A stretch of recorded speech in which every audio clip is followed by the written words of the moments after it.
Cool, it worked. Okay, awesome. Hey everybody, my name is AceFangirl, and welcome back to another bonus episode. Still getting used to saying that. For Danganronpa 2, Goodbye Despair. Last time we started this light novel, it's weird. I don't really know how to feel about it, other than that Mukuro got some kind of escape button. I think it started helping him recover his memories, and then he remembered that Junko was not in fact Junko, and was in fact Mukuro, tried to save her from the spikes. I think he's dead now? And I think now we're taking over as Mukuro, so I'm just gonna go so we can find out about this. Time had certainly stopped for Mukuro Ikusaba. It was as if everything around her had frozen perfectly still. In the past, she was known as the ultimate soldier. She'd experienced this feeling before during her time with the mercenary group Fenrir. Man, we are really throwing it back to Danganronpa 1. It's like the test of how much I remember. Spoiler alert, nothing. In situations where she was surrounded by a hopeless number of enemies within the jungle or in a desert ruin, the charging enemies seemed as though they were frozen in time, which allowed her to claim a decisive victory in all of her battles. But this wasn't a battlefield, so why did this familiar sensation activate once again? In order to understand what had happened, Mukuro slowly tried to assess the current situation from within this frozen world. Is she gonna save me? That'd be real cool if she did. Junko and Mukuro are both children of despair. But Junko Enoshima, the true ultimate despair, harbors a far deeper darkness within her. Though their last names are different, Mukuro is Junko's older sister, connected by the bonds of blood. I forgot, I thought they were twins. They're not twins, are they? She cooperated with Junko's hopeless plan and impersonated her under the pretense of participating in the killing game alongside her classmates. According to the plan, Mukuro was supposed to oppose Monokuma, who her sister was controlling, and be locked in a dungeon as punishment. Isolated from the others, she would then escape the dungeon and perform various acts intended to deprive the students of hope. That was the role she had been assigned. When Mukuro succumbed to his headache, Junko ordered her to see if the shock had caused him to remember anything that could make him a liability.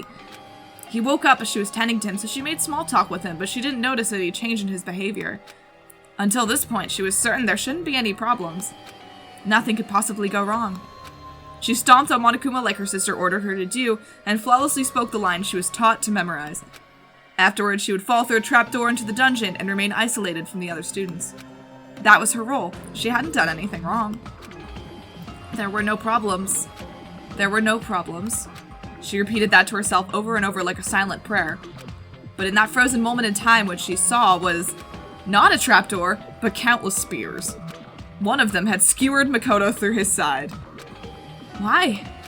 Mukuro? Why are there spears? Gungnir? I would have died if I hadn't moved. Did Junko mess up the plan? No, Junko would never mess up. Was she trying to kill me? Me? Mukuro saved me? Why? Why did he say my name? Did his memories come back? Did I not realize that? Did I make a mistake? Is that why Junko got angry? Is this punishment? Is it my fault? Junko tried to kill me. Kill me. Kill me. Kill me. Slowly, time came back to her world. Mukuro could feel her face turning pale as she slowly looked toward Mukuro, who was now super dead. The students' screams rang through the gym. Sayaka was probably the first one to scream. But who screamed first didn't matter to Mukuro. Mukuro. Why? Mukuro was the ultimate lucky student. He had been her classmate for the past 2 years, and now he was a sacrifice to despair. Okay, but if she's older than him, she shouldn't have been in our class, right? That's I think, why I thought they were twins. Not long ago, he'd given her an answer of sorts during their conversation in the nurse's office. He was just a pawn in the plan her sister had devised. But now a feeling of doubt began forming in Mukuro's mind. What did I want from Mukuro? As her heart churned restlessly, she continued to think. In return, I promised that if I do decide to kill someone, it won't be you. Was I impersonating Junko then? Or did I really mean that? When did I start feeling this doubt? Just now, the moment he saved me? Or when we spoke in the nurse's office earlier? Or when I first confronted him about this killing game before his memories returned? Or was it before even that? Mukuro stood there, confused and overwhelmed as Mukuro slowly opened his eyes, the spear still impaling him through the side. Mukuro, are you okay? Of course he's not okay! Mukuro was no longer impersonating the ultimate fashionista. Looking up from the floor of the gym, Mukuro asked, Why are you dressed up like Junko? He was smiling. Maybe he couldn't feel the pain anymore, or maybe he was being affected by something else. But regardless, Mukuro ignored the fact that he was dying just to give Mukuro his warm smile. I'm glad you're safe, Mukuro. As soon as she heard Makoto's weak, fading voice, something inside Mukuro snapped. From within the shell of despair she'd built up, an intense emotion began flowing out. No, this is all wrong. She couldn't hold back that emotion any longer. No. And for the first time in her entire life, Mukuro unleashed a scream into the world. Oh, shit. As Mukuro fell to her knees and clutched her head, a small shadow started walking towards her back. Aw, man, is Junko gonna stab her right now? The stuffed animal that had been under her foot. Monokuma. His claws were extended and he was no longer walking with his usual waddle. Instead, he moved like a beast, silently stalking its prey as he slowly advanced within his target's blind spot. As he inched closer to Mukuro, Monokuma raised his razor-sharp claws, crouched on his haunches, and suddenly leapt towards the back of her neck. However, just before those claws could reach the paralyzed Mukuro, a dark shadow moved in from the side and swatted those claws away with one blow. Is it Sakuya? His lunge deflected, Monokuma was sent flying through the air, spinning wildly before crashing into the wall. Damn you, what are you trying to do? Sakura Ogami, the ultimate martial artist, had just prevented another tragedy. She stood before Monokuma and addressed him in a loud, booming voice. Not only did you attempt to kill Junko for violating school regulations, you even attacked Makoto, who had nothing to do with this. If you plan to continue acting in such a savage manner, there is no reason for us to play along with your game. Byakuya Takami, oh my god, the ultimate affluent progeny, smirked condescendingly at Sakura. I can't even see him and I know what he looks like. Fool. One could say you've now violated school regulations with your senseless actions. He looked as if he honestly did not care if his fellow students lived or died at all. Of course he doesn't. This is old Byakuya. He couldn't give two shits about anyone else. Well, she merely deflected the headmaster's attack just now, so I do not think it truly counts as an act of violence. I'm sorry, that was Celeste. Celeste seemed unfazed as she chided him over his words. I was wondering why Byakuya would say that. Answer, he wouldn't. However, the banter between the two was enough to stir the stunned students to action. Makoto! Sayaka was the first one to run towards Makoto, who lay bleeding from his stomach. But Monokuma stopped her, shouting in a tone of voice that seemed completely out of character. Be careful, don't get too close to those two. Huh? Startled by Monokuma's desperate tone, Sayaka and the others stopped moving almost instinctively. The students looked around at each other. Instead of his usual playful gait, Monokuma walked toward them with deliberate, methodical steps. And then, he suddenly blurted out something that took everyone, including Mukuro Ikusaba, by surprise. I'm sure you're probably confused by the sudden turn of events, but I want you guys to work together. What? As Mukuro slowly turned her head towards Monokuma, he pointed at her and yelled, Mukuro Ikusaba and her accomplice, Makoto Naegi, are the terrorists responsible for locking you all inside the academy. You know, say what we want about Junko, but her ability to think on her feet is really great. Once again, time stopped for Mukuro. But this time, she wasn't the only one affected. Everyone seemed to be frozen in shock. After a few seconds of silence, Aoi Asahina, the ultimate swimming pro, spoke first. Huh? You're kidding, right? I mean, Makoto is a terrorist? That's impossible. I mean, that chick dressed as Junko, I don't know, she seems weird. And who's Mukuro anyway? I mean, that's Junko. Monokuma began slowly explaining to Aoi. Man, can we call her Hina? I'm used to calling her Hina. The real Junko must be imprisoned somewhere in this school. Worst case scenario, she might be killed. Mukuro must have researched which one of you would be easiest for her to impersonate and hid among you all by pretending to be her. She was probably trying to make sure the killing game went smoothly. Suddenly, Monokuma's hands and feet began jerking in an awkward motion as he looked at the other students and introduced himself. I'm Bashiki Madurai, the ultimate hacker? No, you're not. I'm your upperclassman. I hacked into the academy from the outside, and I was finally able to take control of Monokuma's body just a little while ago. God, this is amazing. Take control from who? From the head of the terrorist organization that's controlling this robot from the outside.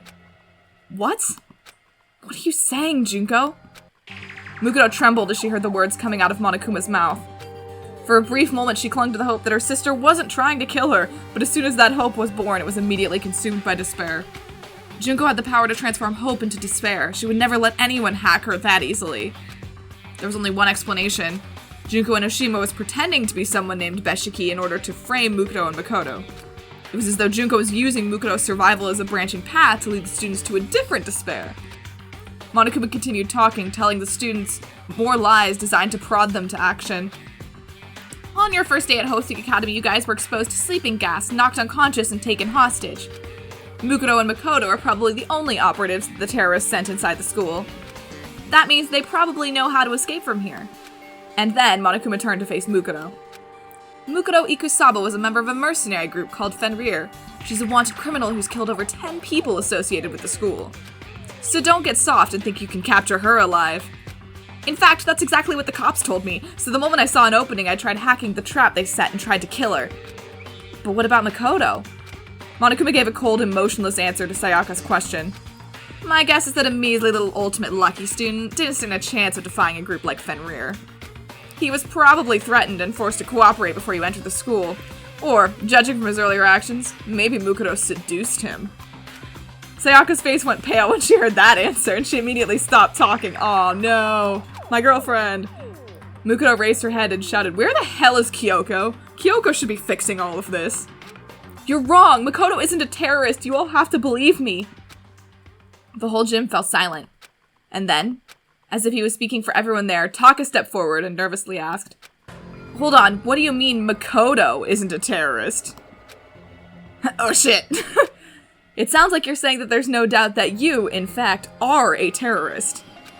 I ask that you correct yourself at once and say, we are not terrorists. Celeste began expressing her own doubts as well. It is strange. Does it not seem odd that she is so protective of someone we all just met a few days ago? Celeste's voice never gonna get old. To anyone, including me. Mukuro stood in silence. The other students' faces began to fill with suspicion and doubt as they realized they weren't looking at the real Junko Enoshima. Byakuya pushed up his glassed, and began coldly pointing out what seemed out of place to him. I heard that fool, Makoto, or whatever his name is, call you Mukuro instead of Junko. How would Makoto know that your name is really Mukuro if he just met you not that long ago? That's... I've also heard of Fenrir, continued Byakuya. As I recall, its members have a tattoo somewhere on their body. Instinctively, Byakuya's words put Mukuro into a calm state of mind. In hostile situations, her defensive reflexes as the ultimate soldier often manifested themselves. Mukuro's tattoo was on the back of her right hand. She wondered how she could hide this from the other students without also calling attention to it. But in the end, this concern was in vain. If the police's records are true, she should have a tattoo on the back of her right hand. Damn, Byakuya. As Monokuma freely divulged that information. Never mind, sorry. All right, cried Taka, his voice filled with enthusiasm. Show us the back of your right hand and prove your innocence. Monokuma dispensed another unnecessary remark. Make sure you look real close. She might have covered it up with foundation. Junko had ordered Mukuro to hide her tattoo with foundation, so Monokuma's information was entirely true. There was nothing Mukuro could do except stay quiet. However, she wasn't staying quiet because her identity was about to be exposed. She was struck by the realization that her sister was completely serious about pinning this on her. Why the hesitation? Shouted the foolishly honest Taka. As my classmate, I have complete faith in you. From behind him, Hifumi Yamada, the ultimate fanfic creator. Aw, Hifumi.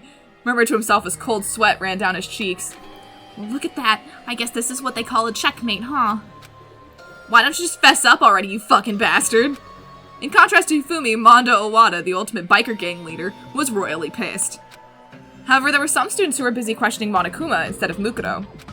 Hey, you're not coming to save us? Shouted Leon Kawada, the ultimate baseball star. You should hurry up and charge in here already. Monokuma looked at Leon and shook his head softly. The police can't help you right now. Not only are you guys hostages, it's possible the entire school has been rigged with explosives and poisonous gas. I hacked into this Monokuma robot to investigate that for myself. Then what about everyone on that DVD? What about everyone outside the school? Asked Sayaka. The memory of the DVD she was forced to watch yesterday still weighed heavily on her mind, but Monokuma didn't have a clear answer. I don't know anything about any DVDs, but there are definitely terrorists causing havoc out here. Law enforcement around the world is in shambles trying to deal with this. That's impossible. Sayaka shuddered and collapsed to her knees. Sayaka. Next to her, Chihiro Fujisaki, the ultimate programmer, was unsure about what she should do. Behind her, two other girls stood silently.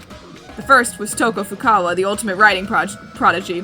She seemed to be trying very hard not to look at Makoto as he lay bleeding. Yeah, I bet she is. The other was a quiet girl who hadn't talked about herself much named Kyoko Kirigiri. Kyoko, please. Darling, I need you right now. Unlike Toko, Kyoko was watching everything intently as if she were studying the scene of a crime. From Makoto's breathing patterns to subtle changes in Mukuro's facial expression, nothing was escaping her attention. Suddenly, Toko began nervously talking to Sakura. So anyway, let's just say that the Mukuro woman or whatever over there is a terrorist. Hurry up and beat her to death or something. We don't know that yet, said Sakura. My fists do not met out justice based on simple speculation. Sakura tried to get near Makoto to examine his wounds, but Monokuma stood in her way, shouting, "Don't come any closer!" This meant that Mukuro was the only one who could get close to Makoto. She had ended countless lives on the battlefield, she knew from experience. If she didn't treat Makoto's wounds, he would die. Oh, he's not just gonna die. His wounds were not immediately fatal, but if he continued losing blood, he would eventually slip into shock and die shortly thereafter. Please, you need to treat Makoto first. Absolutely not, said Byakuya, harshly interrupting Mukuro. Tying you up and examining the back of your right hand is our first priority. Hey, Makoto's in danger! Now's not the time for that, said Aoi as she cast a worried glance at Makoto. She was still having trouble understanding the situation and hadn't decided if Makoto was suspicious or not. Byakuya was about to snap back at her, but Mukuro's action stunned him into silence. She took a deep breath, and then Mukuro removed the blonde wig from her head. Where there were two long blonde pigtails only just a moment before, there was now short black hair.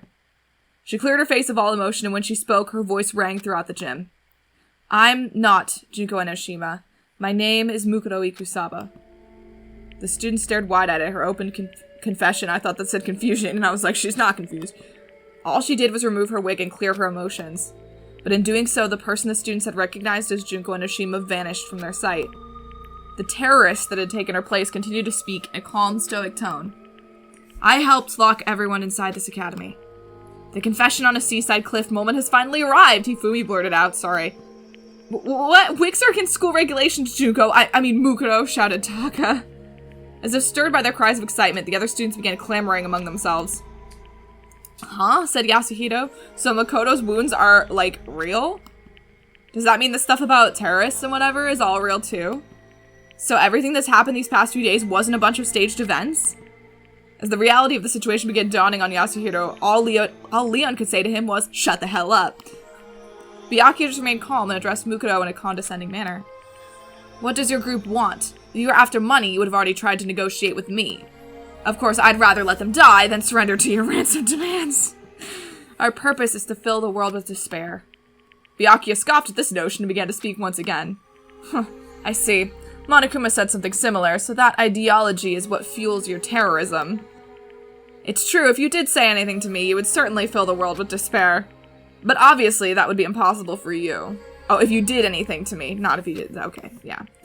I know, if anything happened to Byakuya, I would indeed be filled with despair, you're correct. Aoi couldn't believe what Byakuya was saying and frowned as she muttered. How self-centered can you be? After confirming that Byakuya had no more questions for her, Mukuro looked at Makoto, whose breathing had slowed, and let her voice show some emotion. But Makoto has nothing to do with this. You can't believe what Monokuma says. What did you say, bitch? Shouted Mondo.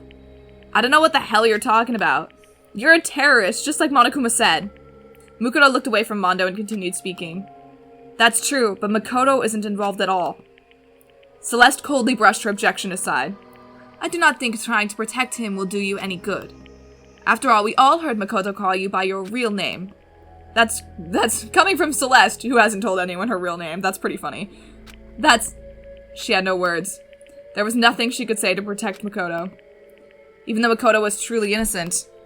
Though Mukuro was the ultimate soldier, her powers were largely limited to battle. Even a normal high school student could outwit her when it comes to debate and negotiation. If she were the ultimate negotiator, she might be able to convince them that their memories had really been erased, but in her current situation, if she tried to bring up their memory loss, they would think it was a desperate excuse. Even Mukuro knew that. But even if she didn't know what to say, she still knew what to do.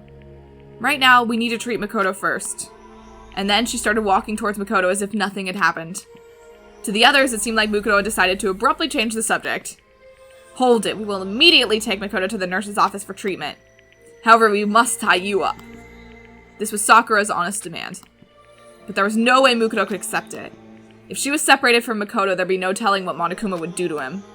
And between Mondo's hot temper and Byakuya's cold heart, Mukuro could easily sustain further injuries under the pretense of interrogation. Furthermore, among these students, Mukuro knew she was the only one who had experienced treating wounds due to her time with Fenrir. After mulling that over, she narrowed her eyes and went silent. Her mind was made up. She was determined to fight her way out of here and escape with Mukuro. Holy shit! Mukuro, what are you doing? I apologize, but I need you to fall asleep right now. As she said that, Sakura instantly positioned herself behind Mukuro. She was completely within her blind spot. To a normal person, it would have seemed like Sakura had suddenly vanished. After moving faster than any human being could see, Sakura's equally fast hand launched a blow towards the back of Mukuro's neck. However, sorry Sakura, but I need to get out of here. Mukuro parried Sakura's fist with a spinning roundhouse kick. Sakura raised an eyebrow at the unexpected counterattack. Mukuro tried to use the momentum of her kick to sweep Sakura's feet out from under her. However, Sakura dodged and instinctively struck back against Mukuro's pivot leg. But Mukuro was faster and jumped up, aiming a tornado kick at Sakura's chin. Sakura deflected the attack with one arm, then both combatants leapt backwards, glared, and charged simultaneously. Guys, do we have time for this? Every blow they dealt was parried and countered by the other, and even though they were both unarmed, the sound of their battle echoed throughout the gym. Mukuro was going to die on the floor. It was like a typhoon had been compressed to the size of a car and set loose in the gym. The other students were powerless to stop them. All they could do was stare at the breathtaking dance of death unfolding before them. After 10 minutes had passed, the enormous sound of one final impact rang throughout the gym. The two warriors leapt back once again and breathed heavily as they stared each other down. My mistake. Though it's only been a few days, I cannot believe I did not notice such an impressive fighter was hiding among us. In addition to the surprise Sakura felt, it was as if the battle had left her energized. Mukuro, on the other hand, looked down at her arm, confirmed it had been wounded during the battle, and thought to herself, she's strong. I don't think Sakura's even taking this seriously right now. Despite being constantly surrounded by firearms, blades, traps, and explosives, during her time with Fenrir, this was the first time she'd ever been wounded. Mukuro was powerless before the might of the woman known as the ultimate martial artist, the strongest woman in the world. Just as I thought, I can't beat Sakura with my bare hands alone. If she had been directly ordered to kill Sakura, Mukuro would have opted to either snipe her from a distance or poison her. At this close range, she would need an assault rifle just to stand a fighting chance. I don't have time for this. She looked at Mukuro and confirmed that his breathing had grown even shallower. I need to hurry. But at that moment, she had no one to turn to for help. Suddenly, Mukuro had an idea. It was true that gaining an ally in this situation wasn't possible. However, she could still turn one person into her enemy's enemy. Mukuro took a deep breath before she charged at Sakura. Then she immediately fainted and charged at a different girl, Toko, who had been cowering in fear from the battle between Sakura and Mukuro in the corner of the gym. This is bad! Sakura was caught off guard and tried to run after her, but Mukuro was one step ahead and reached Toko first. Why me? I'm sorry. Wait, hold on. Mukuro jabbed Toko in her solar plexus and she fell into her arms. Taka and Aoi yelled out in shock. This is bad. She plans to use Toko as a hostage. Toko! In contrast to their shocked faces, Byakuya just snickered and coldly remarked, You fool! Do you really think we care if you take someone we just met a few days ago as your hostage? Mukuro just softly glanced at Byakuya and replied, You didn't meet her a few days ago. Hey, do not further this Byakuya-Toko narrative. I will not have it.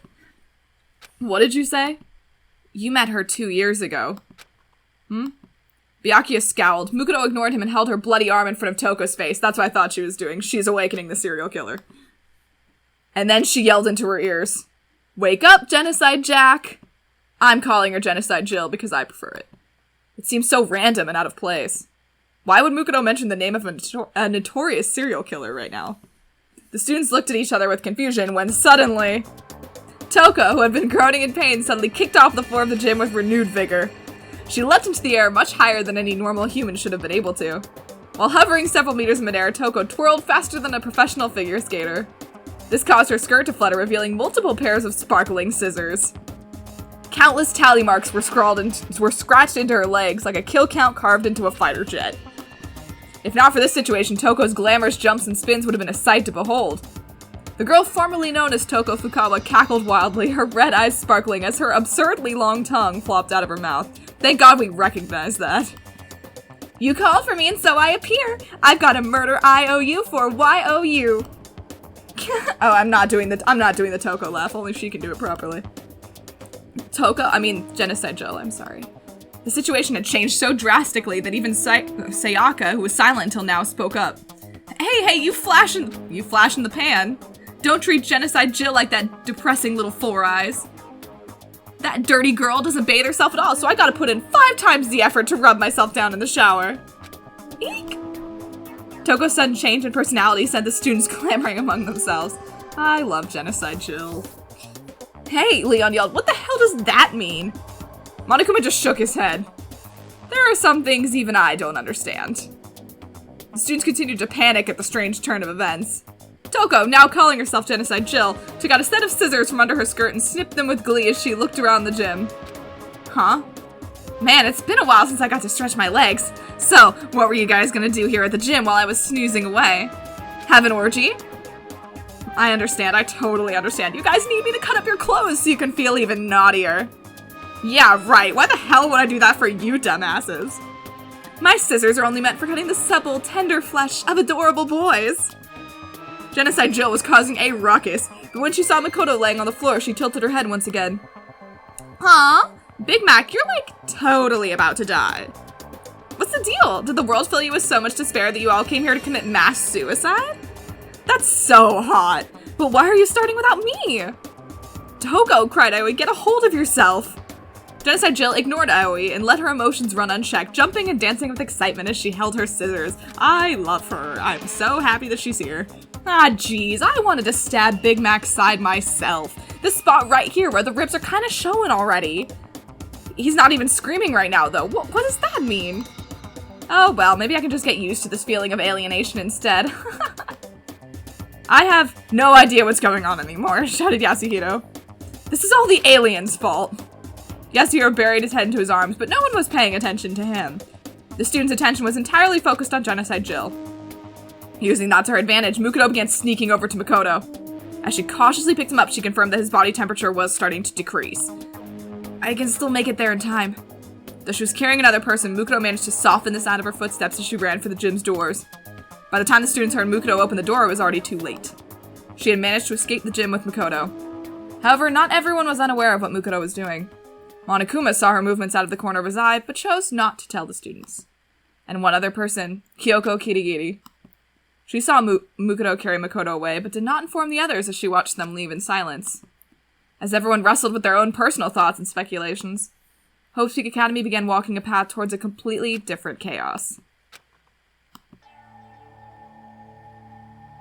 Okay, well, you know, this is really giving me some great times to cut videos, and, I did not expect that this was gonna be so freaking long. I thought this was just gonna be like a fun spin-off story, but we are going off the rails. Like, Genocide Jill coming out that early. Makoto's gonna probably die, I don't know, maybe. Mukuro is actively being interesting. This is weird, but I'm super invested.